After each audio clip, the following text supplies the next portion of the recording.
waa dëgg la xam nga Kocc Barma day wax naan seytaane bu waxul dëgg itam mën na yàqi xel voilà ndax kenn réeriwul mbir ne audience boobule bett ñëpp ndax ñëpp ko gisandoo ci télé bi indi na jiixi jaaxa ci xel yu bari ndax léeg-léeg nga dégg ay reportage ñu naan la ligue des imams ñii naan l'association des imams mu indi jeexi jaaxa moo tax maa ngi profité ci seen antenne bi pour leeral ni ñi président Macky Sall recevoir le jeudi 27 janvier au palais de la République jotewul dara avec la ligue des imams et des prédicateurs du Sénégal bi nga xam ne imam Ahmed Dame Ndiaye moo ko jiite te nekk membre fondateur ci ànd sàmm jikko yi ñaareelu leeral ba jotewul ñi président recevoir jotewuñu dara avec la ligue des oulémas de l'islam dirigée par Thierno Madani Tall qui est un des conseillers techniques de Jamra et de ànd sàmm jikko yi loolu foog ñu leeral ko kon ñi mu recevoir du ñun jotewuñu dara ak ñoom ñi mu recevoir comme ni nga ko waxee c'est l'association des imams et des oulémas bi suñu bàyyi bu baax bi Moustapha Guèye jiite ak El Hadji Omar Diène ñoonu la recevoir ñaareelu leeral ba ni ngeen ko dégloo ci médias yi comme ñun ndax RTS moo ko couvriroon te génne na ci ay xët yu yaatu ñaareelu leeral ba mooy la ñu fa wax yëpp weccante kàddu président de la République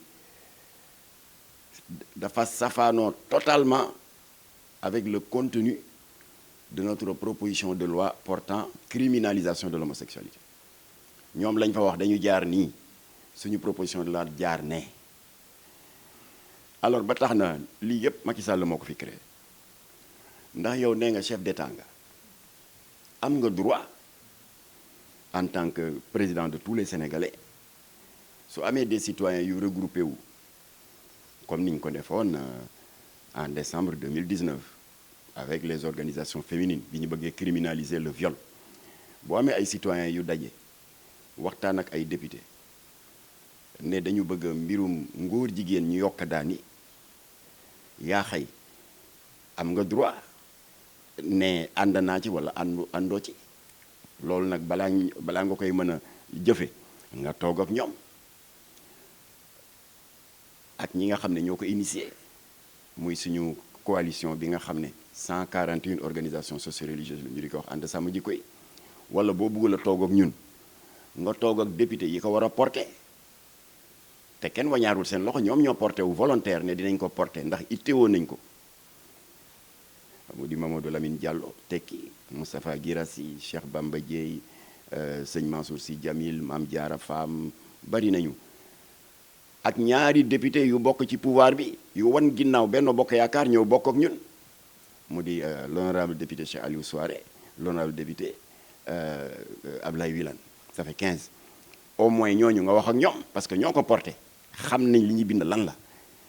waaye nga jàpp ñooñu ñëpp ak ànd sàmm jikko député yi déposé loi bi sànni ca mbalit dem woo ñoo xam ne xamuñu ci dara ne da ngay wax ak ñoom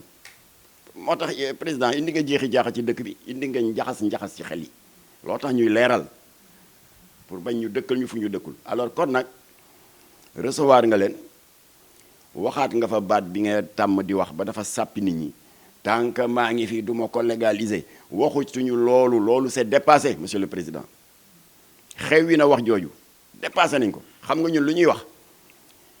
agenda góor jigéen international bi nga xam ne mu ngi dox avec la complicité du gouvernement du Sénégal fii loolu la ñu bëgg nga dakkal ko bu ñu waxati ay waxi tant que je suis là agenda baa ngi dox parce que nag ngay waxee ne tant que maa ngi fi duma ko légaliser ba pare ce ministère de l'intérieur jël 16 récépissés jox ko 16 associations góor jigéen ak lesbiennes da nga ne tant que yaa ngi fi doo ko autoriser nga ko ku jël ay góor jigéen mën nañ comprendre sax récépissé ay journalistes daje créer syndicat bëgg une reconnaissance officielle def démarche yi pour am récépissé c'est normal deuxièmement nag ngay waxee ne et je précise à l'occasion des góor jigéen yi commenté naan Jamra day wax rek waaye amuñu preuve je vais vous donner 3 preuves que am na góor jigéen qui ont des associations état bi légalisé ko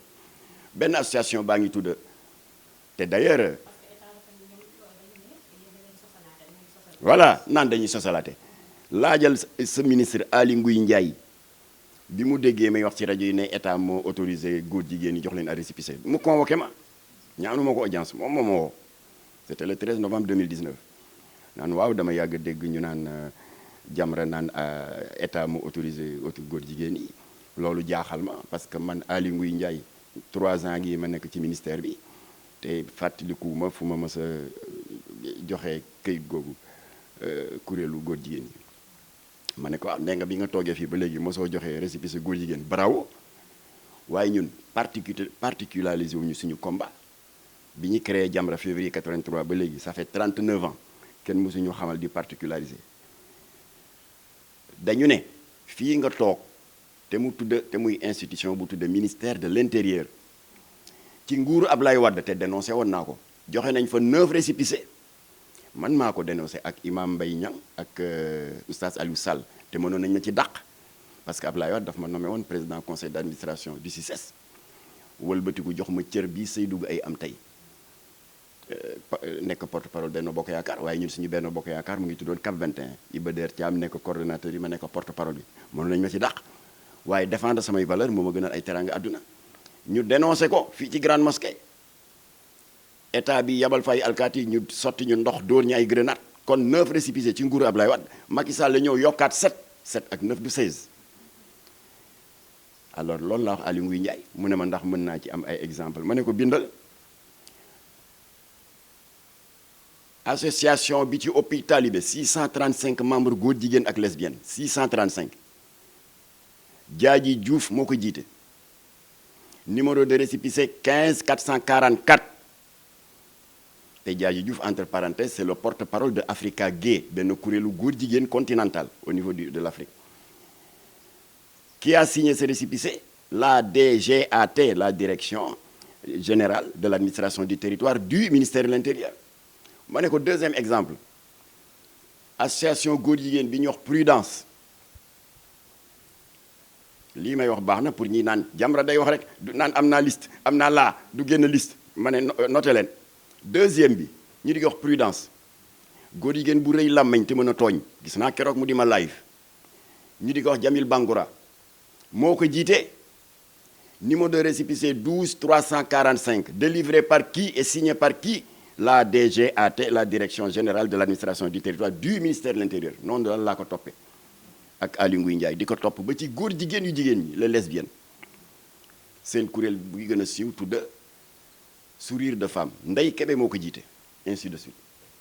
kon nag yéen yi wax naan Jamra day wax liste amul liste jox naa liste bi Aly Ngouille Ndiaye yéen bu ma leen ko joxee bu mu leen di jariñ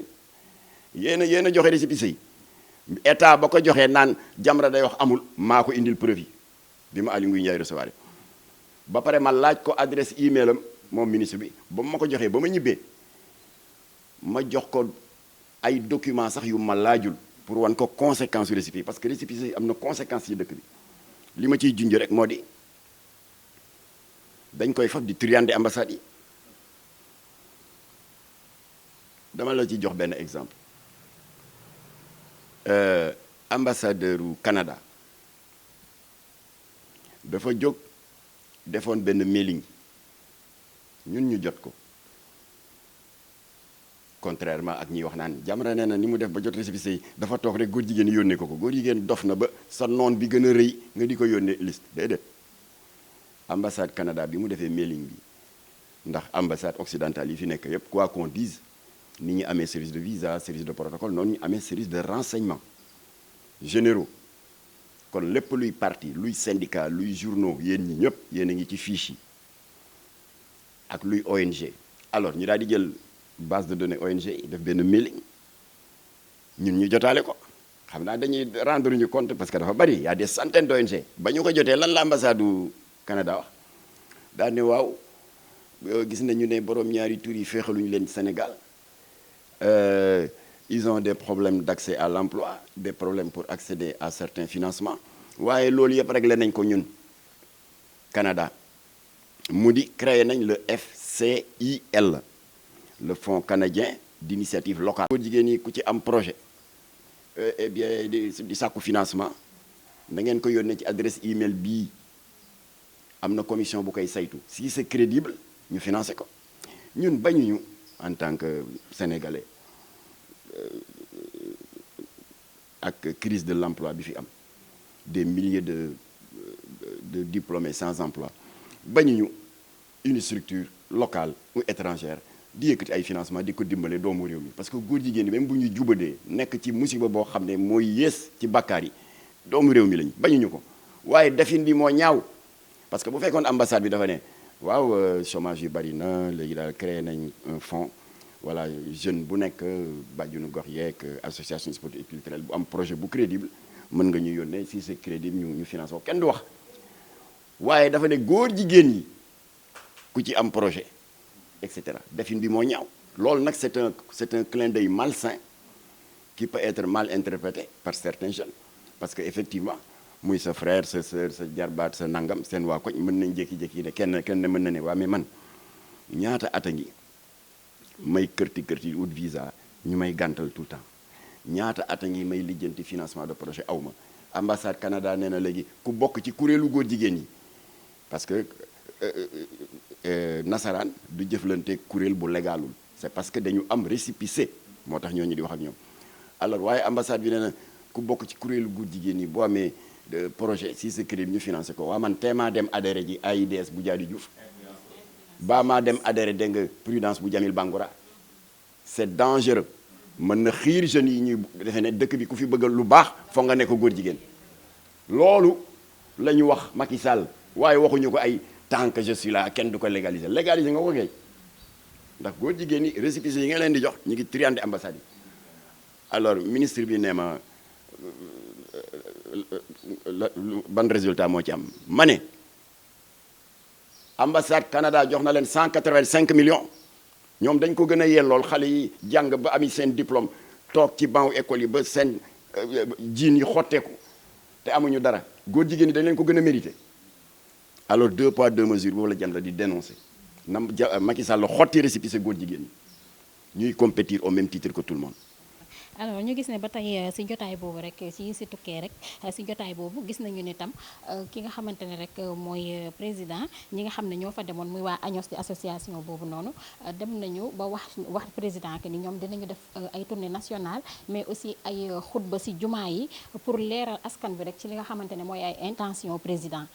loolu tamit buñ ko xoolee yéen ñi nga xamante ne yéenay ànd sàmm jikko yi li ngeen di xeex rek mooy suñuy valeur ak li nga xam ne mooy l'islam bi ñoom aussi de même ci li ñu yaakaar bokk mais ñu gis ne foofu seeni yoon mi ngi bëgg a séparé wu. balaa ma tontu ci loolu ma dellu leeralaat Macky Sall parce que yow mi recevoir association des imams et des oulémas am na lu ñu la nëbb avant nga leen di recevoir ñun seeti nañ leen